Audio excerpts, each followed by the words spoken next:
Olá, seja muito bem-vindo. Como sempre, é muito bom estar em sua companhia. E nós estamos ao vivo, são 13 horas e 20 minutos pontualmente pelo horário de Brasília. E a partir de agora, você acompanha comigo as notícias do Brasil e do mundo desta edição de sábado. E olha só, a gente começa essa edição com um aviso importante. O Instituto Nacional de Meteorologia, o IMET, emitiu hoje um alerta de perigo de tempestade para 11 estados brasileiros e também para o Distrito Federal. Vamos então conferir quais são esses estados.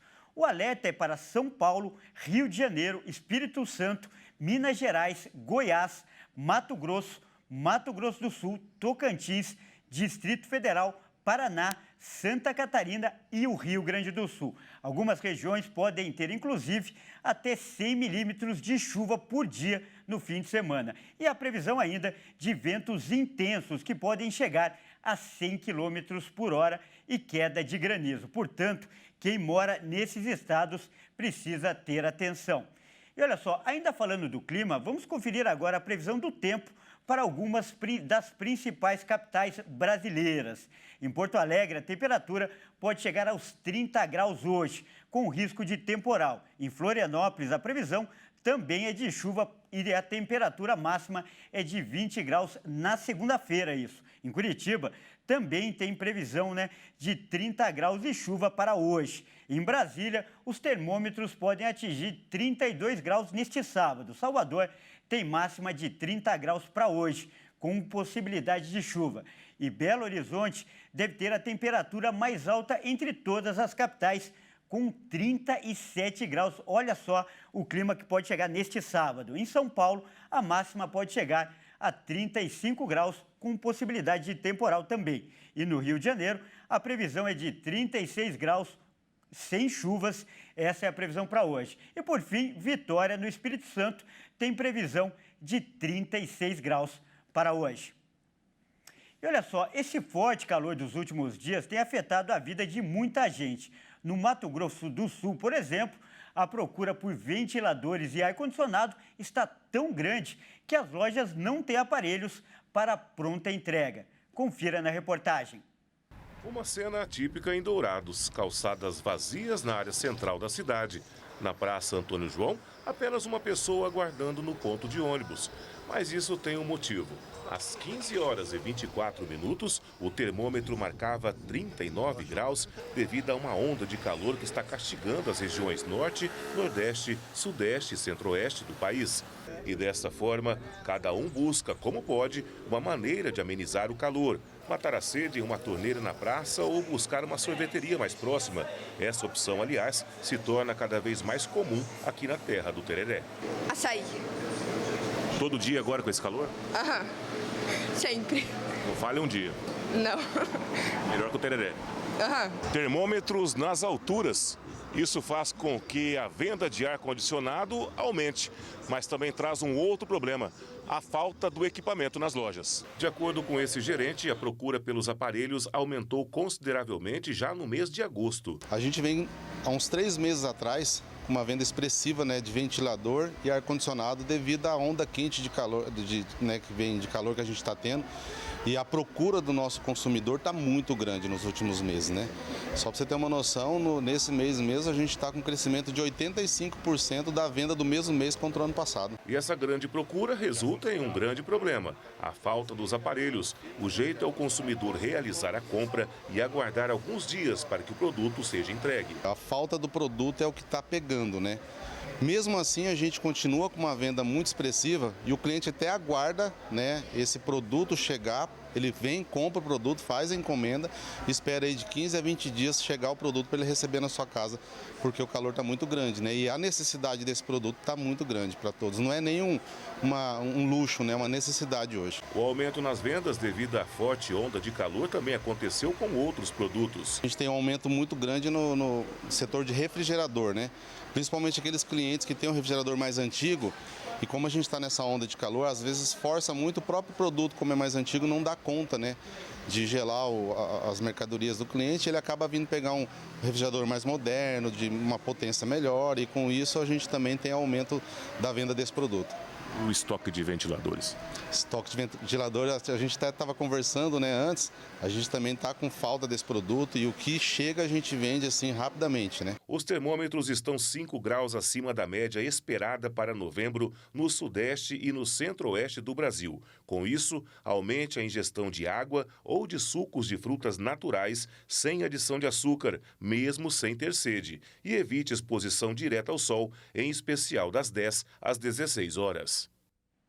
E olha só, para falar mais sobre esse assunto e também entender, né, o motivo de tanto calor, nós vamos conversar agora com uma especialista. Nossa convidada de hoje é a Josélia Pegorim, ela que é meteorologista do Clima Tempo. Boa tarde, Josélia. Seja muito bem-vinda ao nosso jornal. Boa tarde a todos. E olha, Josélia, eu particularmente gosto muito das suas entrevistas pelo seu jeito didático. Você explica esses assuntos tão técnicos de uma forma simples que as pessoas entendem muito bem. Então, dentro dessa linha, eu peço que você explique o motivo de tanto calor. Bom, vamos lá. Então, vamos entender o que é a tal da onda de calor, né? Essa onda de calor, todas que nós já tivemos aqui no Brasil e também lá na Europa, nos Estados Unidos, todas são provocadas por o que nós chamamos de um bloqueio atmosférico. Bloqueio atmosférico é um período em que a circulação de ventos numa determinada área ela fica meio parada, sabe? Ela fica igual durante vários dias. E esses bloqueios são causados por sistemas de alta pressão atmosférica, né? E assim, em meteorologia, os sistemas de alta pressão, eles reduzem a nebulosidade, portanto, reduzem a possibilidade de chuva, né, frequente, e dificulta, assim, no caso do Brasil, que é a passagem de frente fria do sul para o sudeste, né? Então, o que a gente está vendo agora é a proximidade da quebra desse bloqueio para poder botar a temperatura no lugar de novo. E, Josélia, dentro dessa definição que você acabou de dar aí, esse calor tem algumas características peculiares, por exemplo, em relação à umidade do ar e também aos ventos, que podem até ser prejudiciais à saúde? Olha, na verdade é o seguinte, quando a gente fala de excesso de calor, o problema não é realmente o vento, mas assim, se você tem muita umidade no ar, então a sensação de calor realmente aumenta, tá? Em dias onde você tem temperaturas muito altas e naquele momento, né, onde a umidade está muito alta, então a sensação de calor, nós chamamos de índice de calor, realmente é maior, tá? Mas em muitas vezes, nessa onda de calor toda, o ar está tão seco que a sensação, assim, a temperatura da sensação térmica não é maior aquela que está marcada à sombra, sabe? Assim, em muitas situações você tem, por exemplo, temperatura lá no termômetro à sombra, marcando 39, mas a umidade está 20%. Então, a sensação térmica vai dar alguma coisa aí em torno de 36, 37 graus. Em outras situações, você pode ter até temperaturas menores, sei lá, 37 graus, só fazendo um exemplo, uma umidade de 40, daí a sensação térmica pula lá para quase 40 graus. Só estou dando um exemplo, tá? Mas o que importa nessa situação é o nível de umidade no ar em um determinado momento, quando a temperatura está muito alta, aí a sensação térmica realmente é de bastante desconforto. E, Josélia, no início do jornal a gente falou sobre o risco de temporais em vários estados. E no Pantanal a gente também tem visto grandes incêndios. Essas situações de risco podem ser frequentes por causa desse clima? Olha, no caso do Pantanal, é o seguinte, está faltando chuva, não tem chovido muito no Pantanal, né? Então, apesar do calor é bastante intenso, a umidade tem estado baixa, então isso facilita o alastramento de focos de fogo, porque assim, quando você tem menos chuva do que o normal, isso já vem acontecendo, não começou agora, tá? A primavera tem sido com menos chuva. Então, e você tem calor excessivo, o que o calor excessivo faz? Ele causa uma evaporação muito grande. Evaporação, gente, é a perda natural de umidade. Quanto mais esquenta o ar, mais perda de umidade você tem. Então, a vegetação começa a ficar cada vez mais ressecada. E aí não chove. aí você tem um calor muito grande. Aí começa um pouquinho de fogo, que pode ser inclusive prejudicial, pode ser inclusive intencional. Ou pode não ser intencional, mas assim, aquele foco de fogo começa a se espalhar rapidamente, tá? Então, o que a gente tem agora é que está vindo uma frente fria do sul do Brasil. Finalmente, a gente está mudando a atmosfera, mudando a circulação. Finalmente, a gente vai conseguir quebrar essa onda de calor. E tudo acontece agora nesse fim de semana. Está chovendo demais no sul do Brasil. Tem locais que já acumularam 150 milímetros, até mais, só nas últimas 24 horas. Essa frente fria vai avançando em direção ao sudeste e ao centro-oeste. Então, nesse fim de semana, hoje um pouco, mas amanhã e mesmo durante a segunda-feira, a expectativa de que volte a chover com um pouco mais de frequência aí no Pantanal, pelo menos por alguns dias, né? Eu acredito assim que não vai ser uma chuva generalizada para conseguir apagar completamente os focos de fogo, mas consegue aliviar um pouco. Mas o principal é essa frente fria conseguir avançar em direção a São Paulo, a Rio, Minas, ao centro-oeste. Então, assim, especialmente no domingo e na segunda-feira, hoje muito calor ainda. O Rio já está chegando a quase 42, batendo o recorde de calor, o Rio de Janeiro, né? Mas aí, com essa frente fria, começam então as pancadas de chuva na tarde e noite de hoje, com alerta para temporais. E aí, neste domingo, na segunda-feira, temperaturas baixando de forma assim geral no sudeste e em muitas áreas do centro-oeste também. Legal, Josélia. Você fez essa previsão aí das temperaturas baixarem até por conta da frente fria. Mas nós estamos às portas do verão. E como a gente viu na outra reportagem, a procura por ar-condicionado e ventilador tem sido grande. Qual que é a sua previsão para os próximos meses? As pessoas devem mesmo se preparar e investir nesse tipo de aparelho? Olha, o Werneck, eu estou me lembrando aqui que lá, quando começou o outono, quando terminou o verão, nessa história a gente começou a falar de El Niño, eu fiz uma matéria para o site da Climatempo em que eu falava o seguinte, por que a sua conta de luz vai aumentar? Não é porque vai faltar água nos reservatórios, é porque o calor vai ser demais, né? Então, isso lá no outono, né? E é de fato isso, assim, não é porque está faltando água em reservatório. Os reservatórios de hidrelétrica estão na boca, está todo mundo cheio de água, né? O problema é o excesso de calor.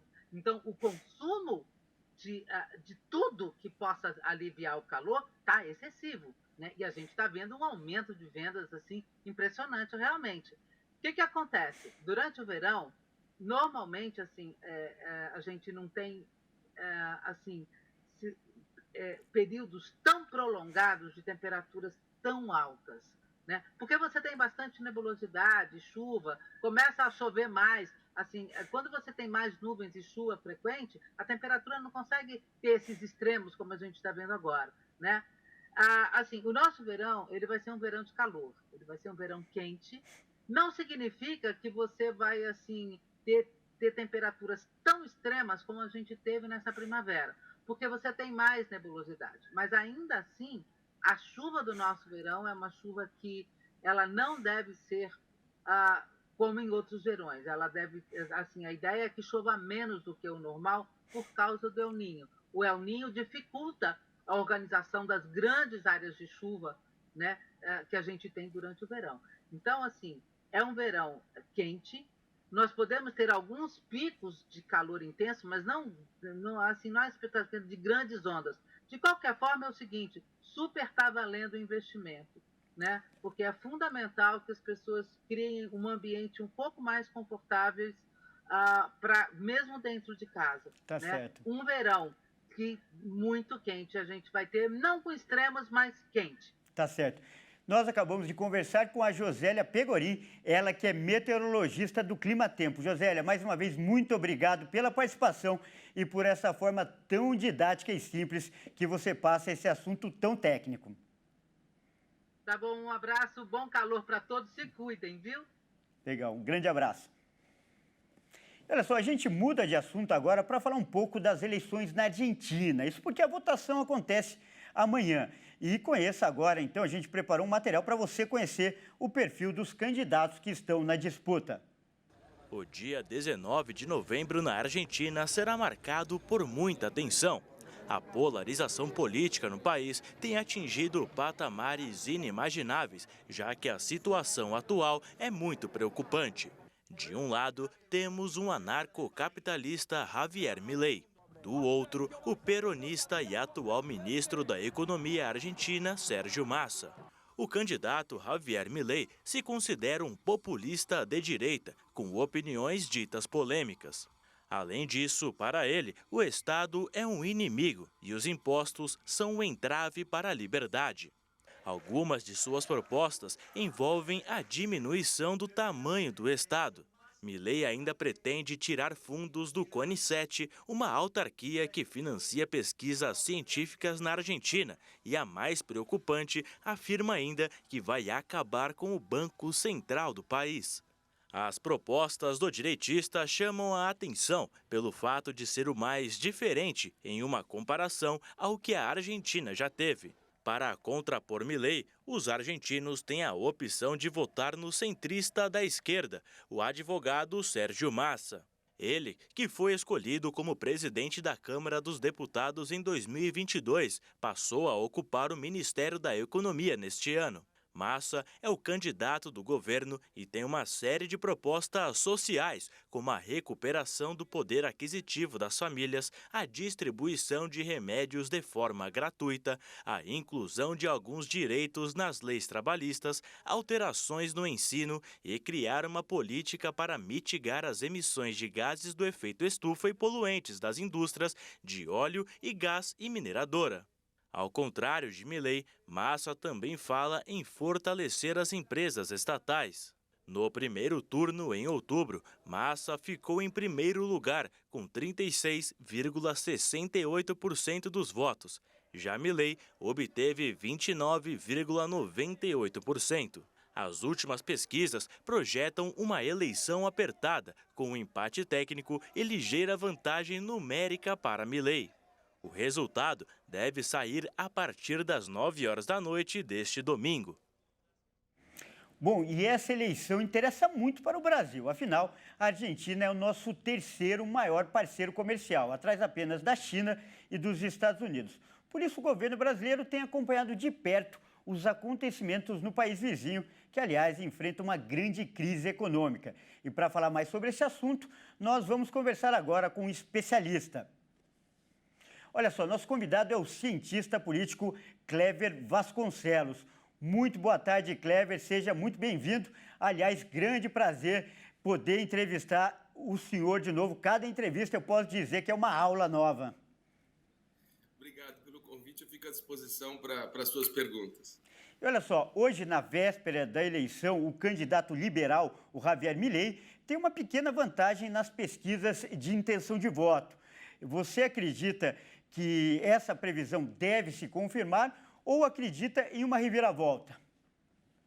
Olha, no que diz respeito ao processo eleitoral, existem as pesquisas de campanha, as pesquisas que envolvem o pleito. É bom que se diga o seguinte, pesquisa não ganha eleição, não dá resultado da eleição. Principalmente quando existem dois candidatos muito próximos na disputa eleitoral. O Javier Milei e o Massa são candidatos que não estão longe um do outro no que foram feitas de consultas na Argentina. Por isso que eu digo, o resultado é totalmente imprevisível. Ainda que o Milei esteja na frente, ainda que o Massa esteja na frente, eu acredito que o resultado da eleição vai se definir mesmo no domingo. Eu acho que qualquer antecipação neste diagnóstico é antecipada. Mas é bom que se diga uma coisa. Toda campanha eleitoral tem dois pontos importantes. Qual é? A razão e a emoção. E como que se dá a administração de uma campanha eleitoral dessa forma? A razão, ela discute problemas, traz soluções, isso durante a campanha eleitoral. E a emoção procura trabalhar, obviamente, com o lado psicológico do eleitor. A campanha eleitoral, de maneira racional, ela se dá no meio para o final. E bem para o final se valoriza a questão emocional. Então eu vejo aí que o argentino ele vai decidir muitas vezes mais para a emoção do que efetivamente para a razão. Porque eu assisti os debates eleitorais, o último debate eleitoral na Argentina, eu percebi que a discussão de casos práticos para resolver problemas não é muito grande, não teve muito conteúdo. Foi um debate mais emocional. Então, os dois estão investindo, eu acho que nessa reta final, na questão emotiva do eleitor. Você apontou bem essa questão emotiva e hoje a Argentina vive uma das maiores crises de sua história. Quais são as principais propostas que os candidatos têm apresentado, tanto na parte técnica quanto na parte emocional, já que essa crise afeta o dia a dia dos argentinos, como solução para essa crise econômica sem precedentes? Olha, o candidato Milei, ele valoriza mais a questão da não atuação do Estado na economia argentina. Ele incentiva a questão da dolarização da economia portenha. E, por outro lado, o Massa, ele prega um incentivo na atividade econômica, mas todos nós sabemos que o presidente Alberto Fernandes, ele não investiu isso durante o tempo de mandato dele.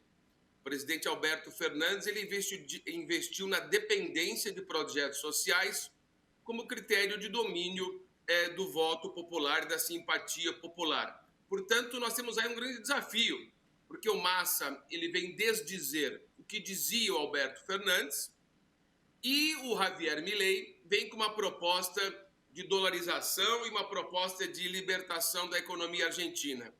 Eu vejo muitos pontos negativos dos dois lados. Primeiro, por quê? Porque no que diz respeito ao Javier Milei, a questão da dolarização da economia não funcionou no Equador. Todos nós sabemos que a moeda do Equador é o dólar americano. E a economia do Equador não vai bem, nós tivemos problemas políticos no país. E a questão da estabilidade econômica não se resolve com a mudança da moeda. É um conjunto de fatores. É um investimento econômico e social no país de grande porte. E não só a mudança do papel moeda, porque se fosse assim, o Equador já tinha saído do problema que ele vive do ponto de vista econômico. Agora, o Massa, ele procura falar na questão do investimento internacional, mas ele não abandona o critério de subsídios ao povo argentino, ou seja, cria um mecanismo de dependência social para que essas pessoas que vivem do subsídio devam apoiar o governo numa eventual eleição. Então, como a questão social na Argentina é grave, o desequilíbrio social é muito grande, me parece que há uma tendência da população mais pobre, mais humilde, votar no candidato do governo. Por quê? Porque ele patrocina a ideia da continuidade desses incentivos. Agora, você disse, o que precisa a Argentina? Todos nós sabemos que na América do Sul a política é pendular. Ela vai de um lado e vai para o outro. E isso favorece os discursos de dependência econômica, Massa, e os discursos radicais, Javier Milei. Isso me deixa muito triste, porque eu vejo que nós precisamos romper esse paradigma. O paradigma da América do Sul e do mundo em geral deve ser um paradigma de política que solucione problemas e desenvolva o país. E saia desse bilateralismo, desse maniqueísmo, dessa relação pendular, que não é bom para nenhum dos dois lados e muito menos para a população em geral. Tá certo, então, sabe as palavras e eu agradeço muitíssimo a sua participação. Nós acabamos de conversar com o Cleber Vasconcelos, que é cientista político, aliás. Mais uma vez, muito obrigado pela participação. Obrigado. Grande abraço. Olha só, a gente continua falando das notícias internacionais, só que agora sobre o conflito no Oriente Médio. A guerra entra na 6ª semana e hoje o exército de Israel realizou novos ataques, tanto na faixa de Gaza quanto na Cisjordânia, onde, aliás, 5 pessoas foram mortas. 5 palestinos foram mortos e outros 2 ficaram feridos após um ataque israelense a um prédio no campo de refugiados de Balata, na Cisjordânia. Segundo informações do Crescente Vermelho Palestino, todos eram homens com idades entre 19 e 25 anos. Além da região ao leste, os ataques a oeste na faixa de Gaza também impactaram ainda mais os povos palestinos. Ao que parece, o foco de Israel nessa nova fase do conflito é extinguir o grupo terrorista. O porta-voz militar de Israel, Daniel Hagari, afirmou que tropas israelenses atingirão alvos do Hamas onde quer que os encontrem, inclusive no sul da faixa de Gaza, onde ocorre a repatriação de estrangeiros por meio do Egito. As dificuldades de saídas da região têm tornado a vida dos palestinos um caos cada vez maior. Diversos moradores e refugiados vivem em filas, expostos na tentativa de comprar pão em Khan Younis, no sul da faixa de Gaza. A região é usada por muitos moradores de Gaza para fugir do conflito entre Israel e o Hamas. A situação é preocupante porque, segundo informações da ONU, muitas pessoas podem morrer por diversos fatores, inclusive pela fome. A Agência Humanitária da ONU para Refugiados Palestinos suspendeu a entrega de suprimentos para Gaza. A decisão foi tomada por conta dos sistemas de comunicação local estarem inoperantes pelo segundo dia seguido, além de combustíveis usados como parcimônia para alimentar geradores e internet estarem acabando. E nós vamos agora ao vivo direto para a região do conflito. Nós vamos conversar com uma brasileira que vive em Israel, a Fernanda Rosochansky, ela que é fisioterapeuta. Olá, boa tarde, Fernanda. Aqui no Brasil são 13 horas e 47 minutos, início da tarde, né? Que horas são aí em Israel? Seja bem-vinda. São 15 para 7 no momento. Bom início de noite, então. E, bom, você está aí em Kiryat Ono, né, que é uma cidade que fica a cerca de 70 quilômetros de Gaza, a região que está sendo bombardeada pelo exército israelense. Como está a situação aí no local onde você vive? Graças a Deus, Israel se preocupa muito com os civis israelenses, assim como os civis também da faixa de Gaza. Tanto é que eles estão sempre auxiliando os civis em irem para o sul de Gaza para não atingir, fazer o mínimo de perdas possíveis, vamos dizer assim. E graças ao sistema de defesa de Israel, eu posso contar essa história hoje, porque existe o Kipat Barzel, que é o Dama de Ferro, né? Que toda vez que Gaza manda mísseis para o centro de Israel ou para qualquer parte do país, esse sistema entra em ação e os mísseis são explodidos no ar, né? E isso faz com que nós possamos viver na melhor forma possível. Se não fossem esses sistemas, eu não estaria aqui para contar a história, porque foram quase 10 mil mísseis lançados por Gaza sem nenhum critério. Então, para todo o país, em civis, simplesmente na intenção de matar civis, matar o povo judeu, destruir Israel, que é o objetivo do Hamas. Legal. E, Fernanda, eu acho que o grande mérito dessa nossa conversa é ouvir a versão de uma pessoa do povo, uma pessoa comum, e não uma versão de um governo, uma versão estatal. E dentro desse olhar seu, como a economia de Israel tem sido afetada pela guerra? O turismo, por exemplo, que é um dos pontos fortes. Como você tem sentido os impactos no seu dia a dia? Eu, em particular, eu sou fisioterapeuta de uma instituição de deficientes físicos e mentais, ok? Então, dentro desse espaço, eu estou chamando como férias não remuneradas, tá? Onde o governo vai me auxiliar por estar desempregada. Mas, por que aconteceu isso? Porque eles tiveram que diminuir a equipe e dessa forma, eu tive que parar de trabalhar. Só que, assim como muitos que estão na mesma posição, estamos fazendo voluntariado. Eu vou trabalhar como voluntária num hospital, o Tel HaShomer, que é aqui perto da minha casa, e que é o que o povo realmente está unido para poder cuidar um do outro, porque essa é a grande força do povo de Israel. O amor que existe entre um e outro para que possa cuidar de todos os nossos filhos, maridos que também são filhos, os pais, para poderem voltar para casa, e principalmente a força do país em relação a trazer os reféns de volta. Chegaram hoje em Jerusalém, na frente da casa de Netanyahu, do primeiro-ministro, fizeram uma marcha, as famílias dos sequestrados foram de Tel Aviv, saíram na terça-feira, ou segunda-feira, não me lembro, e chegaram hoje para que realmente peçam o retorno, a negociação, de alguma forma, dos reféns. Que enquanto os reféns não voltarem para casa e o Hamas não for eliminado, o exército não vai parar até que isso aconteça. Tá certo, então. Nós acabamos de conversar com a Fernanda Rosochansky, ela que é fisioterapeuta. Fernanda, muito obrigado pela sua participação. E antes de encerrar, quero desejar feliz aniversário. Sei que é seu aniversário hoje. Obrigada. E que o seu presente seja a paz em Israel. Se Deus quiser. Até uma próxima. Breve possível. Até mais.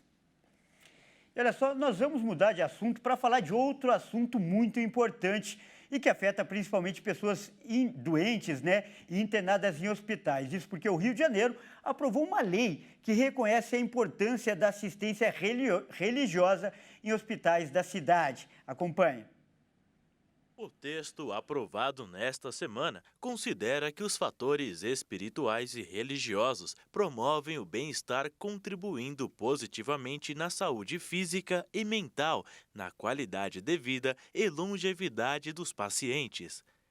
A aprovação só foi possível porque a maioria dos votantes entenderam que a resolução é fundamental para garantir a liberdade religiosa dentro das unidades hospitalares, com critérios que protejam pacientes e lhe garantam o direito de expressar a sua fé. O acolhimento espiritual e a assistência religiosa aos pacientes internados devem ser garantidos conforme a convicção religiosa dos mesmos, por meio da implantação de normas e rotinas estabelecidas pela direção em conjunto com a Coordenadoria de Gestão Administrativa e do Centro de Estudos. Caso o paciente, por causa transitória ou permanente, não possa exprimir sua vontade, a assistência religiosa poderá ser ministrada por solicitação ou consentimento da família ou acompanhante. A assistência religiosa será prestada em horário normal de visita, sendo permitido, entretanto, que ocorra em situações de urgência ou excepcionais, desde que previamente aprovada. Não será permitido o uso de equipamento amplificador de som, salvo com autorização especial a ser outorgado pela administração da unidade. E olha só, para falar desse assunto tão importante, como eu disse, nós vamos conversar agora com o pastor Rafael Mariano dos Santos, ele que é reitor da Agrade, né, de São Paulo, e está aqui em nossos estúdios. Bom, então, mostra aqui do meu lado o pastor. Pastor, seja muito bem-vindo ao nosso programa. E eu começo perguntando, essa prática já existe há algum tempo, essa assistência em hospitais, essa assistência religiosa e espiritual. Mas o fato dela virar lei, o que muda, o que torna mais importante? Boa tarde, Kleber. Boa tarde a todos os telespectadores do Toda Hora. Eu penso que assim, como nós sabemos, no artigo 5º, inciso 7º, o direito de assistência religiosa já é garantido, né? É algo que já está na Constituição Federal. O que é interessante a gente observar nessa lei? É o fato de que ela organiza, ela detalha as disposições para as corretas execuções das visitas religiosas.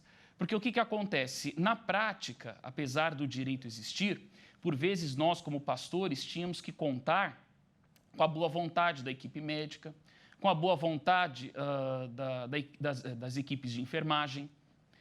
É claro que nós sabemos que, por vezes, há excessos, não é? Não basta simplesmente uma pessoa se apresentar como um obreiro, como um pastor, como alguém ligado a alguma instituição, a uma instituição, e querer, de repente, sei lá, dar uma carteirada.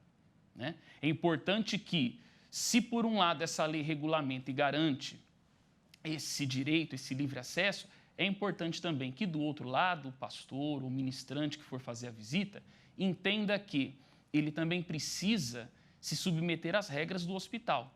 Então, por exemplo, regras de higiene, não é? Regras ligadas ao horário da visita, né? Até ao volume de som, né? Na hora em que a pessoa for fazer uma oração. Então, eu acredito que essa seja a importância dessa lei.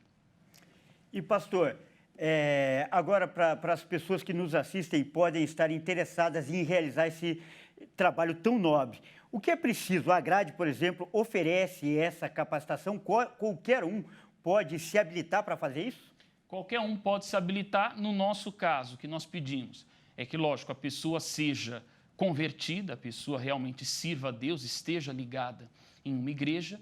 A grade, a partir desse ano, passou a oferecer o curso de capelania. Então, no curso, nós instruímos, ensinamos, né, os alunos, os candidatos a capelães, exatamente sobre essas questões. Não basta apenas ter a boa vontade, ser cristão. Na verdade, a capelania é algo que se estende a diversos credos. Mas falando aqui do nosso caso, não basta apenas ser cristão. Precisa ter esse bom senso. Como eu falei, respeitar as normas do hospital, não é? Saber exatamente o tempo da visita, né? A visita, às vezes, tem que ser rápida por uma série de outros procedimentos que a equipe de enfermagem, por exemplo, precisa fazer. Então, todos esses detalhes nós ensinamos no curso. Tá certo. Então, pastor, eu agradeço muitíssimo a sua participação, parabenizo por esse trabalho, como eu disse, tão importante para a sociedade e que ele continue cada vez melhor. Muito obrigado, Kleber, obrigado a todos. Grande abraço.